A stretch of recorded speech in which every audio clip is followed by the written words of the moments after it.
The team gathers in the common room to hear some details about what their three rescued people endured in the underground lab.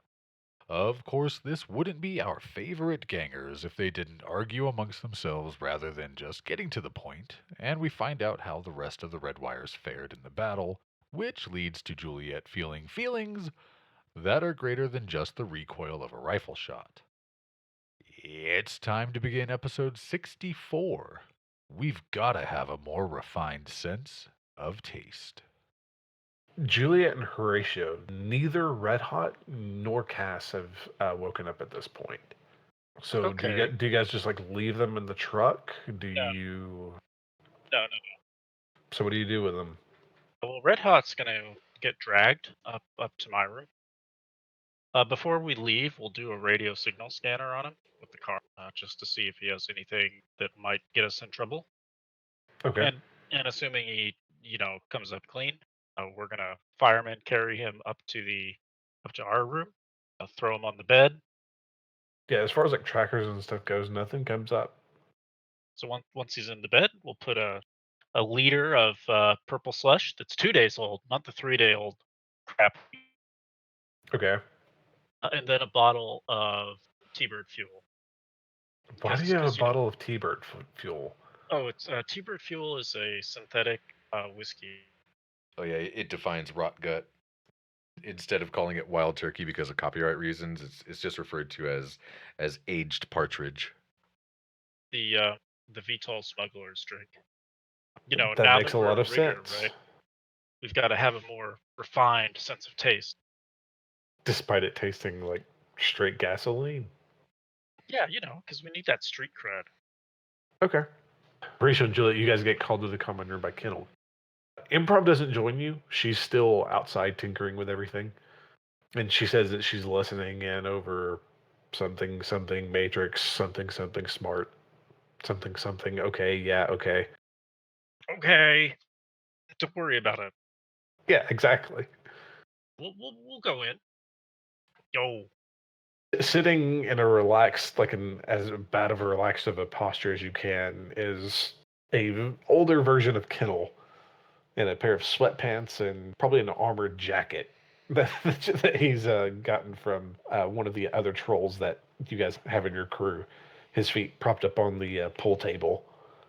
All right, yos. So this is my dad. Uh, his name's Sam. Sam, he just So kind of raises the beer to you. so he was telling me what a scientist dude out there was doing is he put some like some cyberware, kind of like what you got, Horatio, when you drive in the cars. He put one of those in my dad's head and was doing like experiments in Drek on him. And I mean I don't like, but like my dad was working with Red Hot a few years back. Like they like as like he takes a big breath to calm himself down. Like look, he was working with Red Hot and they got jumped by the spiders and they got snatched, and we're not really sure how long he's been down there, but he's been there a while. And Kendall, nah, man, that can't be right. Because I've been working with Red Hot. I remember this guy. I totally remember. Then he taps his forehead. Horatio, you vaguely remember him, but it's kind of hard. It's kind of hard to because he always kind of kept to the background. The few times that you've worked with dogs, where you've had like dogs tracking somebody down or just watching various areas, he always kind of seemed to be there, but he never really shown out in any way. He just kind of kept to himself and did whatever Red Hot asked. Hey, frag you. I didn't So, hide I nothing. say it how it is. Kennel, what's up, Jules? are you going to die soon? Like, go away or something? Wait, what? I mean, it's like he's an older, beat up version of you. Why would we want to, it's like having an extra gun.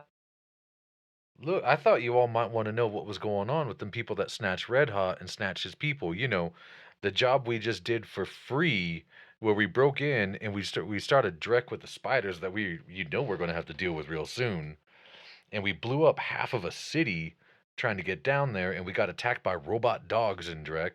And my old man can tell us what was going on, but y'all don't want to listen, do you? Yeah. Is there money in it? Well, there wasn't no Well- money in getting Red Hot out, but Well, yes, there was. If you actually looked for it. You're just gonna hear this like slurping noise as he sucks a bunch of purple slush. So, Alright, beat up one- version of Kennel. Any million in this? She waggles her eyebrows at Sam. 1 Stunny Slitch, frag you, We'll get to that. Pipsqueak Orc. I ain't no coward. I did what Red Hot asked. That's all. I was where I was useful, same as you. You were useful as a meat shield. I was better as a specialist. That makes me understand. Uh-huh. Still, points at Kennel, AK-97. Points at Sam, older AK-97. I can see the backup, but Well, listen, like maybe if the new one has a defective part, we can take the old part from the old one. You know, like when you swap the barrel. woo! I like your. yo, I let's like just put it your this way: we could have just hooked up with Heatwave straight away and gone with real leadership of the Crimson Crush, but instead we went to get your boy Horatio, the old leadership, the one that wasn't paying up to the heads.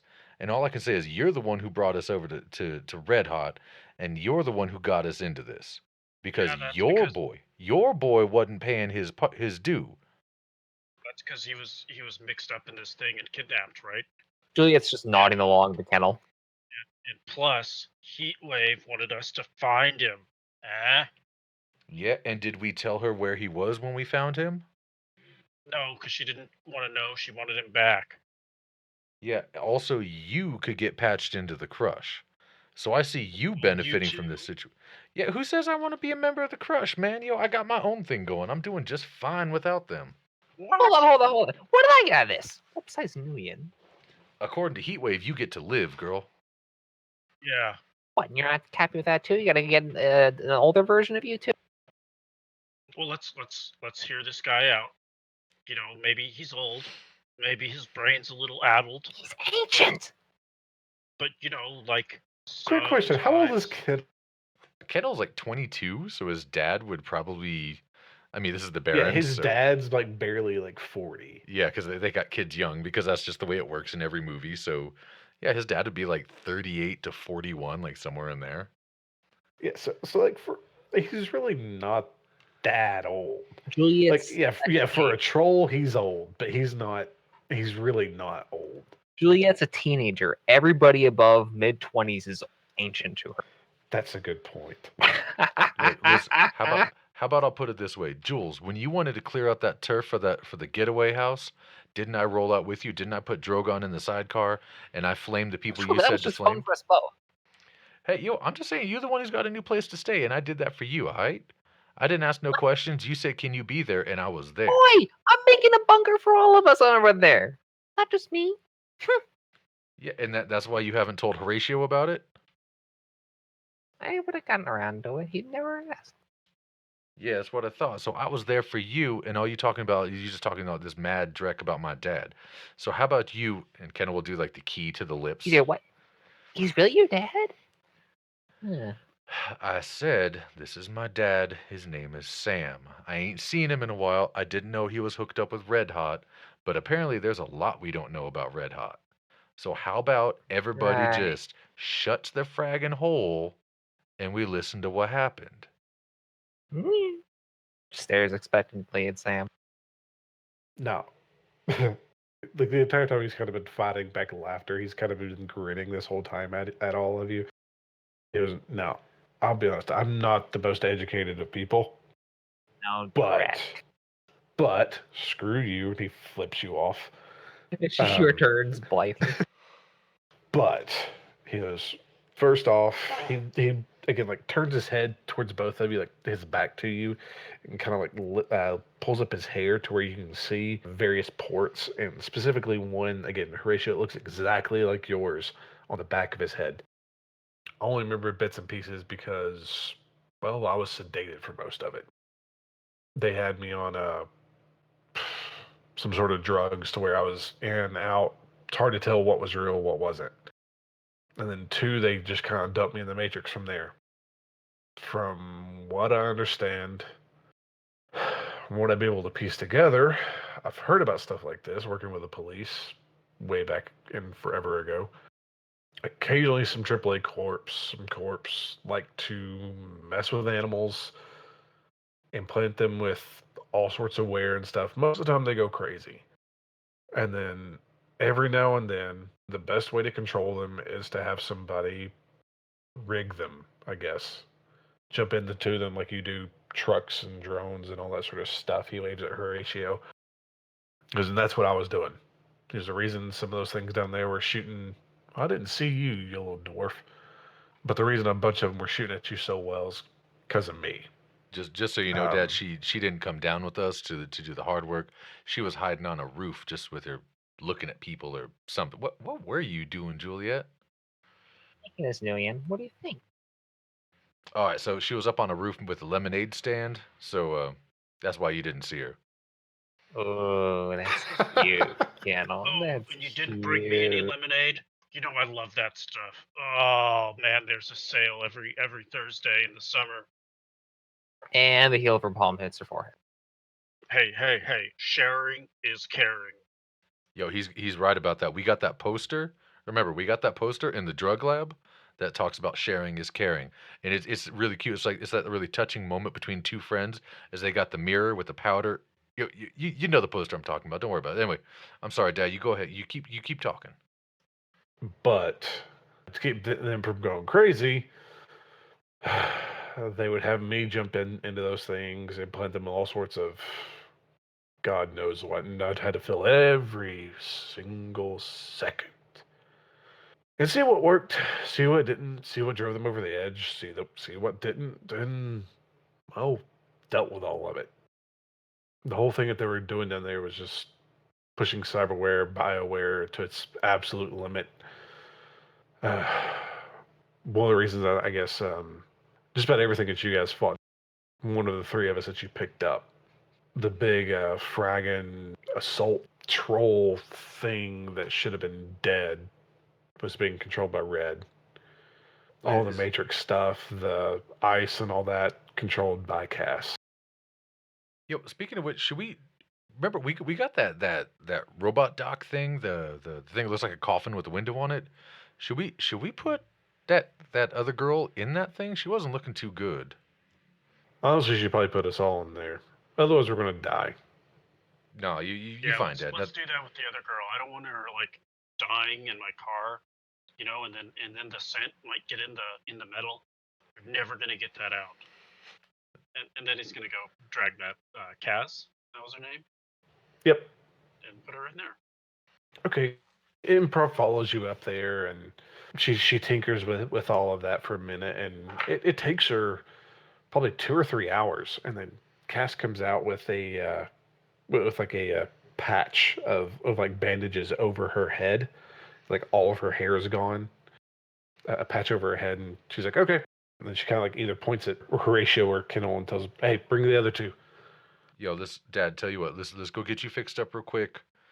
We got some stuff to discuss while you in there. We'll Improv will take real good care of you. All right, don't worry about her. And he'll escort his dad to the Valkyrie module, and of course leave one of the dogs on guard duty so that nobody bothers while Improv is pulling the bomb out of his head. And do you stay there and watch, or what, Kendall? Yeah.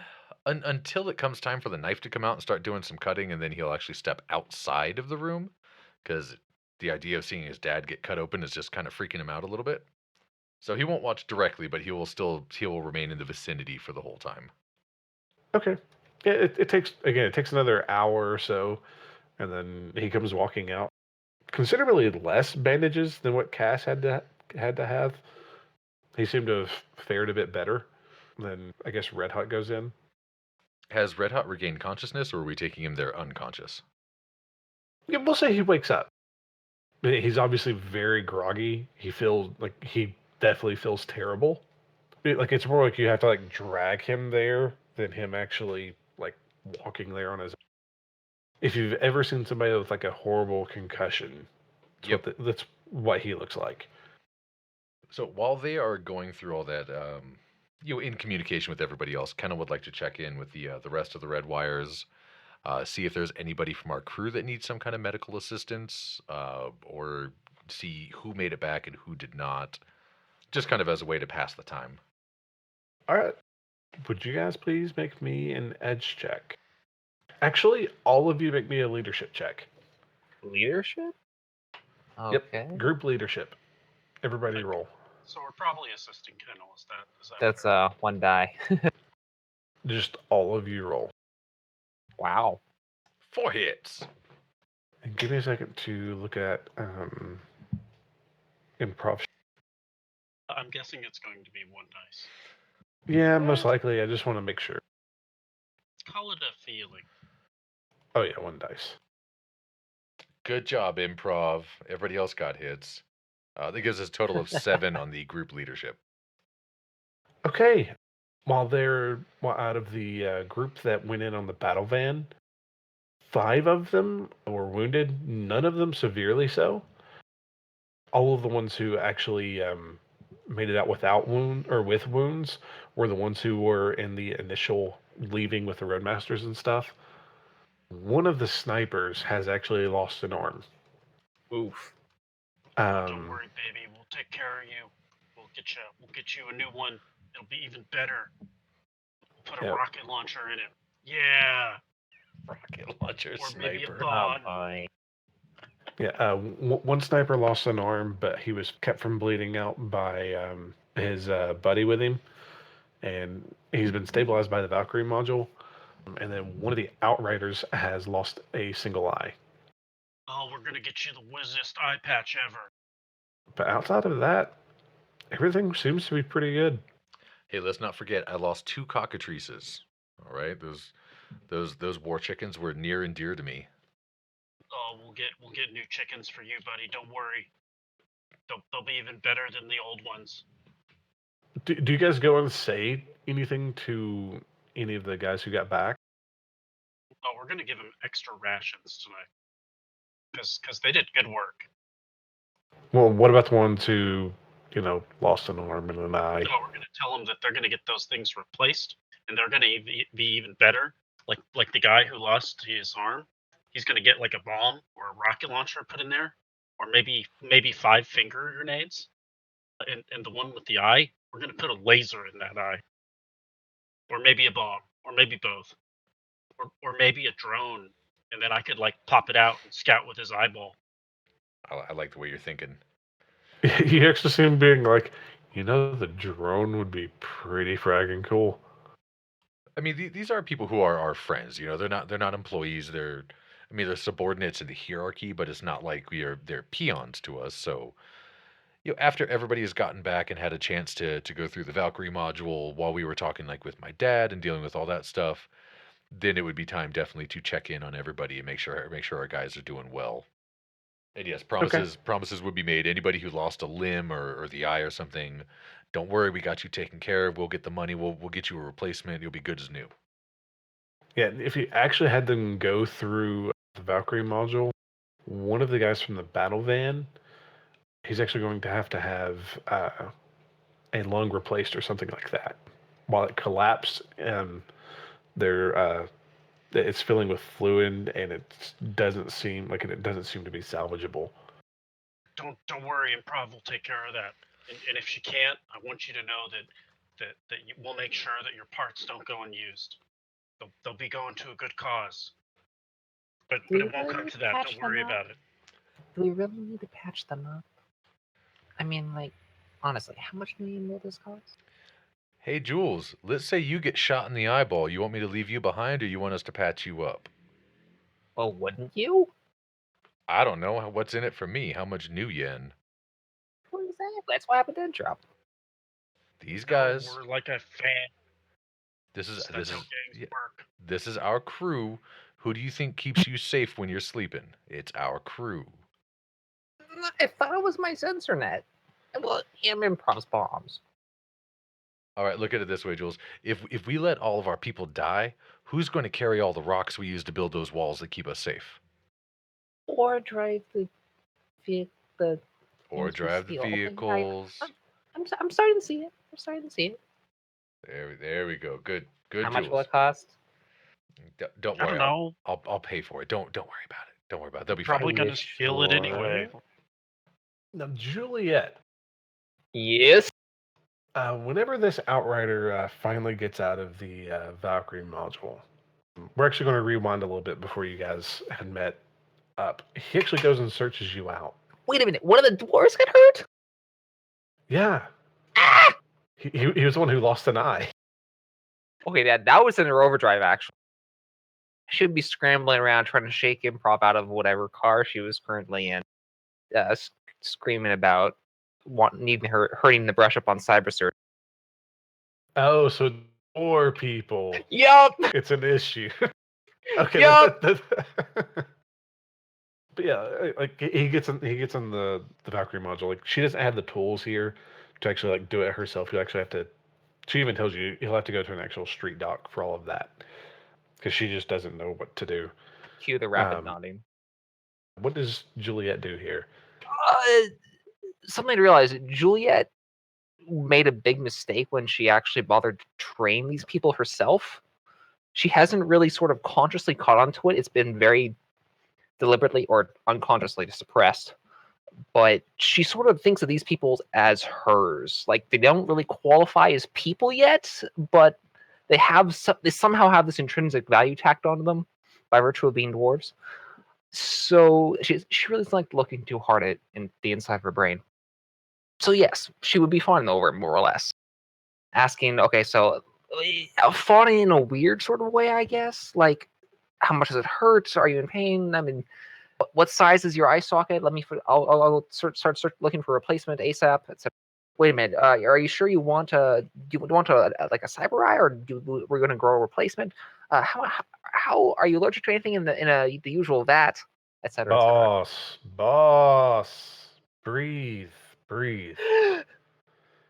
Improv's got me on some good meds. I'm okay for now. We're good. Just breathe.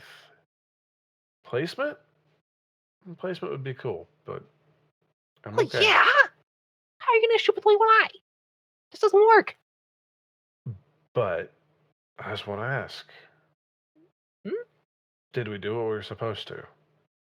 And she gets this sort of goofy smile on her face and almost pats his head and then jerks her hand away. Good. Thanks, boss.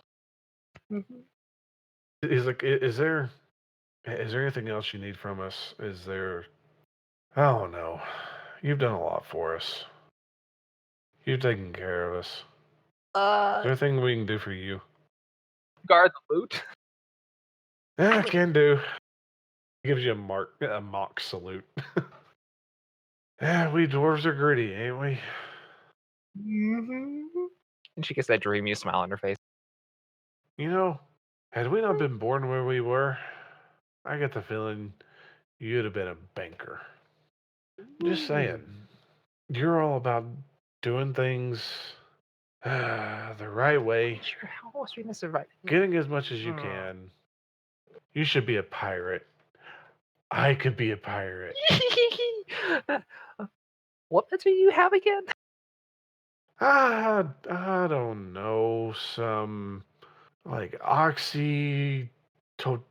coats, some oxygen coats, or Don't worry about it. bliss. I don't know. She put something in my arm. It feels She good. pats him somewhere on the upper part. It's okay. And she gave me Thank some you. sort of pill that I don't know. Thanks, boss. I think I like you. She toddles off. No, Thank you. you've done right by all of us. Thank you. And But that fuzzy little glow appears somewhere. as you like pass by all of your outriders and stuff, all of them like slap you on the back and but make sure that they did things right. But like they're obviously like celebrating and everything because they know they did at least what they were supposed to do. But like slap you on the back and like almost make they actually make like a point to treat her as part of the group or make sure that she's a part of at least the outriders group. And the pathetic thing about it is that Juliet almost wouldn't know how to respond. she's just sort of almost blankly nodding along with it and has that same goofy smile that she can't quite control and doesn't quite know what she's doing slapped on her face for it all. The best way she can really even respond to the inclusion is the only way she knows how, and that's to absentmindedly check over each one of their weapons. Yeah, and they tell you not to fuss about it. Like they tell you to relax. She just sort of stays back and keeps her twitching fingers behind her back and nods and jerkily. And would you make me a perception check real quick? Sure. Or no, a surprise test. Surprise test. Oh, what was? Let me go check. That was reaction plus intuition. Yep. Well, you go and check on all of your outriders and everybody who's not severely wounded or at least been patched up at this point. They're all just kind of like celebrating and, for lack of a better term, shooting the shit with each other like people do after they've gone through a stressful situation. She would probably hear this before anything. One of the trolls coming up behind her and actually grabs her. I mean, the instant reaction is for her to leave her around and do something utterly nasty. So this is called a counter-strike. She actually has martial art. Okay. Go for it. She You're hears punching a something- troll in the face. I mean, she hears something huge come after her. She gets touched, and this isn't just like a gentle pat on the back or something. Probably, it's not a dwarf. So yeah. And this surprises them, so this will be funny. Oh dear. Was he actually trying to attack her? Because otherwise, the mechanics of the counter strike won't work. Just make your counter strike, because you caught him off guard. Like he thought he had come up behind you and everything was cool. Okay. I mean, she doesn't want to kill him. So can we at least say this is stun? Oh, thank heaven. Okay, so yeah, you don't kill him. Actually, I'm still gonna roll for it to see if he can grab a hold. So there's this girlish shriek, and then something horrible happens. Come on, reach. All right. This guy comes up behind you. You freak out, spin around. He grabs you like underneath I probably wouldn't be underneath your arms, but like you would pick up like a kid, but almost like by your hips. It kind of like lifts you up as you punch him in the face. He stumbles backwards, still holding you, but he keeps you above his head. He begins to fall. One of the guys behind him, another troll, one of the other trolls, grabs you as he's falling, grabs you and sets you on his shoulder. Huh? And she just freezes out of sheer surprise. He kind of begins like running you around, around the group, and they all begin chanting your name. The orcs, the trolls, the humans, minus the one missing an arm, and the dwarves all began chanting Juliet out in the yard. And this is while Kennel's all off doing his thing with his dad. And I'm assuming Horatio is helping out Red Hot. There are no words right now. She's just utterly stunned. Like she cannot figure out why they're doing this. So she's not even using. A few of the orcs that were there, one of them begins like telling a story about the guys that you were taking out, and like how you had come up behind the two that had a whole bunch of them pinned down and actually wounded most of them, and just took them out like they were nothing. And like the giant chicken ran over, stunned one, and like you came over and like smashed his face in. And they're just telling stories of the stuff that you had done throughout this whole raid, how you had snuck in by yourself and all that sort of stuff. Like they're like full on despite one of them like having like his nose broken, and he's sitting he actually gets up laughing, like blowing out blood out of his nose. No, this is a typical troll for you. And slowly understanding dawns. And then the giggling. It just cut. Yeah, they all just kind of start laughing and cutting up, and it just continues going. And music begins blaring. And it turns like into a full celebration. Drugs are passed out. You sneaky bastard.